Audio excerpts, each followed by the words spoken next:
Hello, you amazing people. Welcome back to RXMemes. Today we are going to be diving into r/ProRevenge. So get ready. I know it's your favorite. And if you like this video today, I'd love for you to subscribe. And otherwise, let's just get right on into it.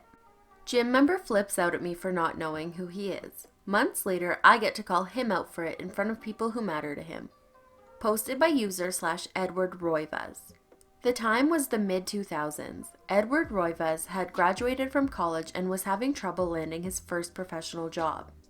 While he searched, he sold gym memberships by day and waited tables by night to make money and get out of his parents' house.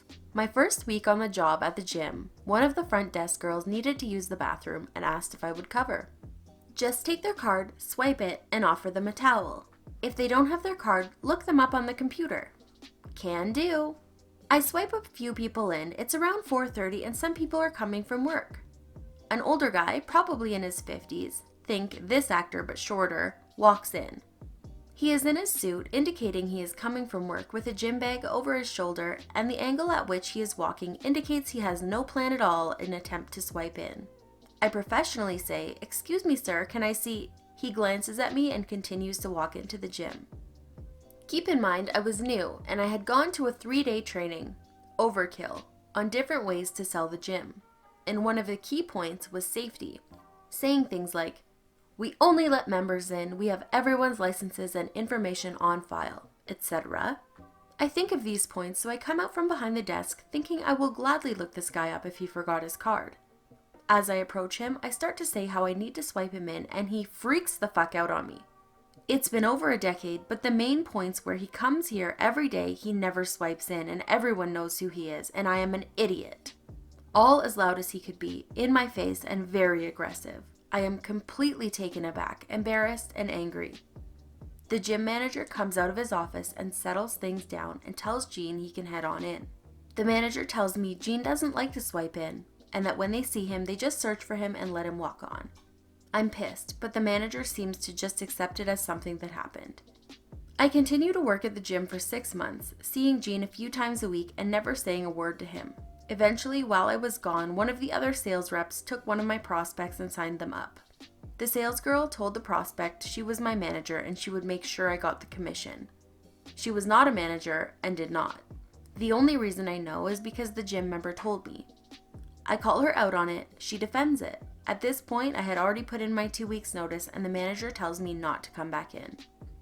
Fine with me, that place was toxic.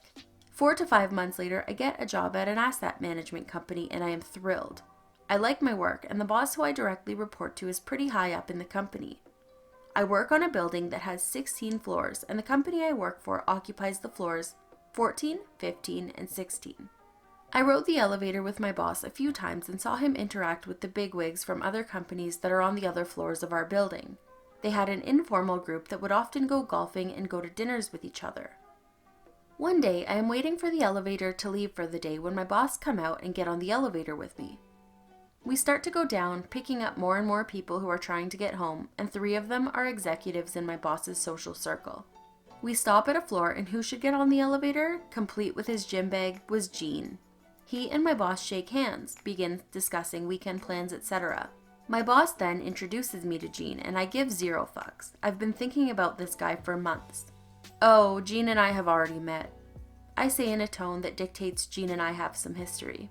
My boss is taken back by my tone. Internally, I hesitate for a moment, but my boss likes me and this guy mortified me. I had been in enough customer service retail jobs since I was 15. I've taken a lot of shit, but this guy was one of the worst. It really stuck with me, because it was completely and totally undeserved. I was just trying to do my job. Gene is having trouble placing me. I worked at the gym. My first week there, you berated me with obscenities at the top of your lungs because I asked you for your membership card when you walked into the gym. Gene's jaw has now dropped. My boss's head turned from me to Gene. Gene does not try to deny it. He stammers. I never bring my card and everyone knows me there, so I just walk in." Yep, the manager told me after our incident. Anyway, like I've said, we've met. I just go back to riding the elevator. No one is speaking. Elevator gets to the ground floor. We all go our separate ways. It felt good, but I was regretting it now. Because we are going into the weekend and I will have to wait until Monday morning to see if my boss is upset with my behavior or not. I still waited tables, went right to work, told my coworkers what happened, and we proceeded to get trashed in my honor once the restaurant closed. Monday morning, I get to my desk, and eventually in my travels through the office, I have to pass my boss's office, who calls me in. He asks for more details about my encounter with Jean.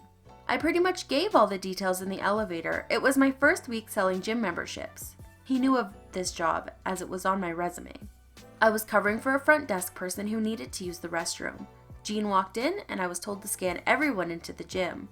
I tried to tell Jean this, and he went off on me. Honestly, I've been thinking about him for months and was blown away when he got on the elevator. I've never really said anything like that to anyone, and I didn't plan on it. It just came out as soon as I saw his face. My boss was blown away that it happened, and that Jean's excuse on the elevator was, "Oh yeah, I never bring my card." I said, yeah, he could have said that. He could have explained it to me. Could have told me his name. Could have said, talk to the manager, everyone knows me, but he chose to explode over something like this, and a 22-year-old just trying to do his job. Eventually, my boss told the other executives, and they cut Jean out of their circle. I got on the elevator a few times with me and Jean only, and each time I was sure to give a smile and say, "Hi, Jean." He got what he wanted. I never forgot who he was. Edit. Weirdly enough, someone called me out saying this story is BS because I was still waiting tables once I got the asset management job. Here is the summary there. Waiting tables. Get professional level job and inform restaurant I had been working at for almost a year. At this point, I had been a good worker, done doubles, knew the menu, and was dependable. After 2 months at the entry-level job, I wanted a new job because my Toyota Cressida was on its last leg. Yes, that is the model of Toyota. Look it up. Here's the thing about waiting tables. The good nights to make tips are Friday and Saturday nights, obviously. That being said, if you walk into a restaurant and ask for those nights and only those nights, you will most likely get laughed at. You will need to take the shitty shifts like Tuesday lunch as well. Because I had an existing relationship with the management and wait staff, when I asked for Friday nights back, and only Friday nights back, after being off for a few months, no one batted an eye and they let me have it. I was able to make $80 to $100 a Friday night, which was pretty much exactly what I needed to cover my new monthly car payment without having to dip into money I was making from my new job. My ex used me again, so I ruined his relationship. Posted by user/thesecretpsycho. For context, I'm a 22-year-old female, and this shit started from when he broke up with me over a year ago. A week before Christmas in 2017, my ex broke up with me. Fair enough if he didn't want to be with me anymore, that's up to him. But for him to tell me he wasn't going to buy gifts for someone he wasn't going to be with told me everything I needed to know. A month after he broke up with me, he texted me wanting to be friends with benefits. When I replied saying I couldn't do it because I still loved him, he never replied. Bear in mind, he knew my ex before him did the same shit to me and used me multiple times, but clearly he didn't care. Then, less than a month after that, I found out he got with a new girlfriend. I was heartbroken all over again. In May, he texted me on a Saturday morning at 1 a.m., telling me he had an STD and that I had given it to him. He blamed me because apparently the clinic told him it could have been dormant in his system for 6 months, so of course it had to be me. I got tested immediately and was given the results after 2 weeks that I was clear of everything. So I texted him after it all and told him to get his girlfriend tested and that I had nothing to do with it. Of course, he never replied. Fast forward to January this year, I got a new phone and text my contacts with my new number. I notice I get a text back from him saying, "Who's this?"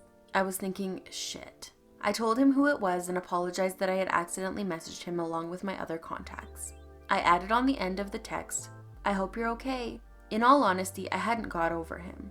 I did still have feelings there, so texting him just brought it all back. He texted me back asking how I was too, and about 2 or 3 messages were sent of us just saying how we were and how Christmas was. He then decides to start being dirty with me out of nowhere, saying he missed what he had, sex, and how good it was and blah blah. I won't go into detail. He explains his new girlfriend is ill and hasn't been sleeping with him for a while, so he wanted to hook up with me. I was stupid enough to agree purely because I just wanted to see him. I hadn't seen him in so long. Anyway, we plan it and I told him to text me when he's on his way. I get a text a few hours later saying how he can't do it because he has too much to lose. I replied, okay, I respect that, and that was it. So I thought. 3 days later, he sends me a friend request on FB. My heart stopped.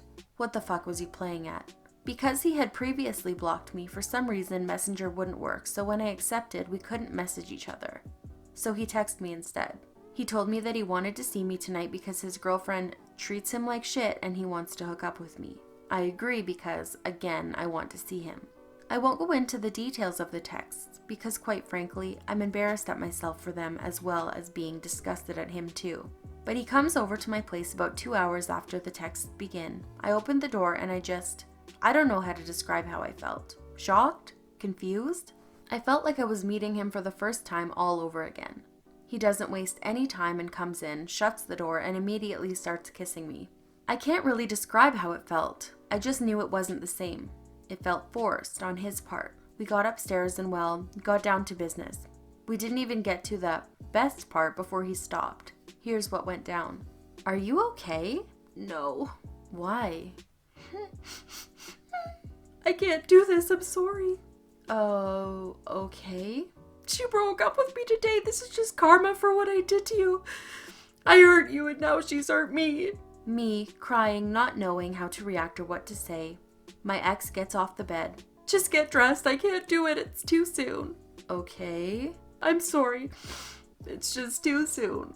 We both walked downstairs. I'm still crying and so is he. We got to my front door and I opened it for him. I'll text you soon. I promise. I just replied okay and he left. I texted him an hour after and told him I was sorry. I don't even understand why I was apologizing. He brought all this pain to my door, yet again, and felt it was okay to treat me like that. Again. If he's hurting, he should have hurt on his own instead of coming to me for my help. He texted me back with a sharp, I'm the sorry one, I have lost everything. I texted him the next day because, of course, I knew he wouldn't text me.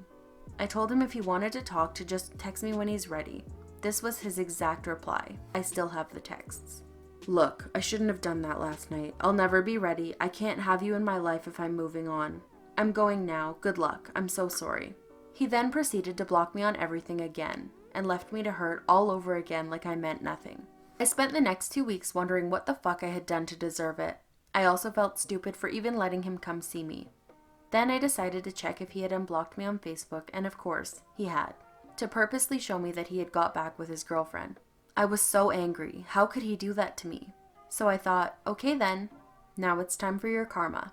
I screenshot all the texts he had sent me, including the ones where he was saying he wanted to hook up with me just because she was ill all the time.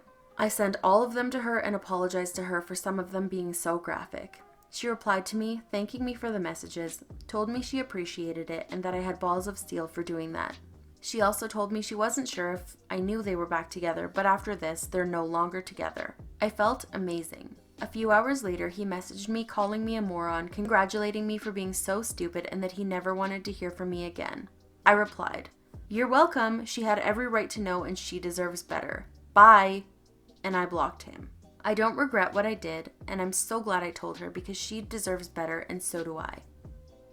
Send money to claim an inheritance? You got it. Posted by user /drunkenpeanut97. Being told to post this here. Okay, so all of you have probably experienced the classic Nigerian prince inheritance scam. This is where you will usually be asked to send money, usually described as a fee, to be able to claim an even bigger sum of money. One day I decided to have some revenge when I received one of these calls. The scammer was giving me his spiel about how a long-lost relative of mine had died and I was the one to inherit the millions that were left solely to me. Playing along, I acted very excited and asked what needed to be done on my end. He said his legal firm needed a payment of £5,000 in order for the relevant paperwork to be processed. This is where I had a bright idea. I said to him that I did not have the £5,000 in cash on hand, but I do, however, have a load of new electronics come in for my business that I could send to be sold. He jumped at the opportunity. So I went into my shed and started wrapping up a broken washing machine I had. I had also filled the drum with multiple yellow pages to give it more weight.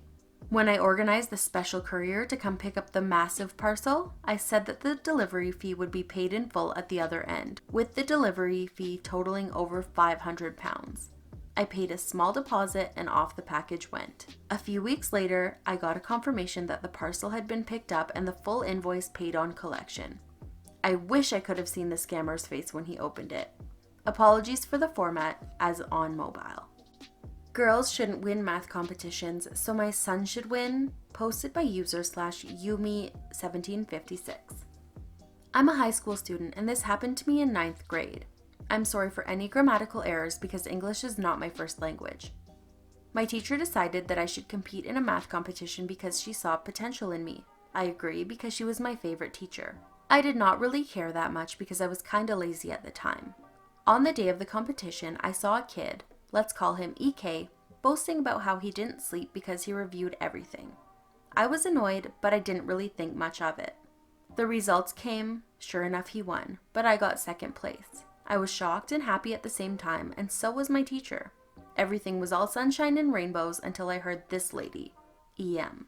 Good thing that girl didn't win. I was only 2 points behind. This is a math competition. My boy should win. He studied really hard for this and a girl shouldn't beat him. I was livid. My teacher patted my back and told me not to listen to her. When they announced that I was in 2nd place, EM started booing. This woman. I couldn't take it, so I devised a plan. This competition happened every year according to my teacher, and in grade 10 there was a regionals competition after. I swore that I had to win next year. The whole year I taught myself various math equations and my friend helped me with everything. I spent a whole year reviewing just to prove this entitled mother wrong. The next year I entered the competition more ready than ever. I saw the boy again. Now even his mother is boasting about how he couldn't sleep knowing he was gonna win again, and that he is excited about the regionals. Everything she said just encouraged me to do better. The exam was kinda hard, but I managed to answer most of the test questions. While I heard EK said it wasn't that hard, I was not confident that I would win, but I was hoping. The announcements came and they said only one got a score of 40 and above in every grade level. The EK was smirking, thinking it was him and telling his mom, "Regionals, here we go!" But to his surprise, I won. The look of shock in EM and EK's face was worth it. They didn't utter a word, his teacher was just standing there, shocked. I gave them a big-ass smirk and went up the stage, accepting the prize and everything. When I went down the stage, I saw EM crying and saying, "My boy was supposed to win! He was supposed to go to the regionals!" And once I heard her cries of agony, the whole year of reviewing was paid off. I got 2nd place in the regional and I became friends with the guy in 1st place. Overall, it was a great experience, and I'm glad I don't have to see EM and EK again, because there is no math competition in grade 11. Don't play loud music every night. Short. Posted by user/Joe McFatGuy. This is short. So basically, we had some neighbors who always played loud music every night. This was really annoying as it was hard to sleep. We asked them to stop, and of course they played it louder. One night, they have it extremely loud because they are having a party. My dad is fed up and I watch him go over to the side of their house and legit cut the power. He cut the wires. The lights and music turn off. It was very funny and they were trying to figure it out. They had no power for almost 2 days. They called an electrician or something and got it fixed. They stopped playing music, and whenever they do, we tell them to be quiet and they comply. It's a lot more peaceful now. Don't know if this is petty, but tell me if it is. Alright, you amazing people, that's it for today's video. I hope that you enjoyed those stories. If you did, let me know what your favorite one was in the comments. And if you like this video, I'd love for you to subscribe, and I will see you tomorrow. Bye!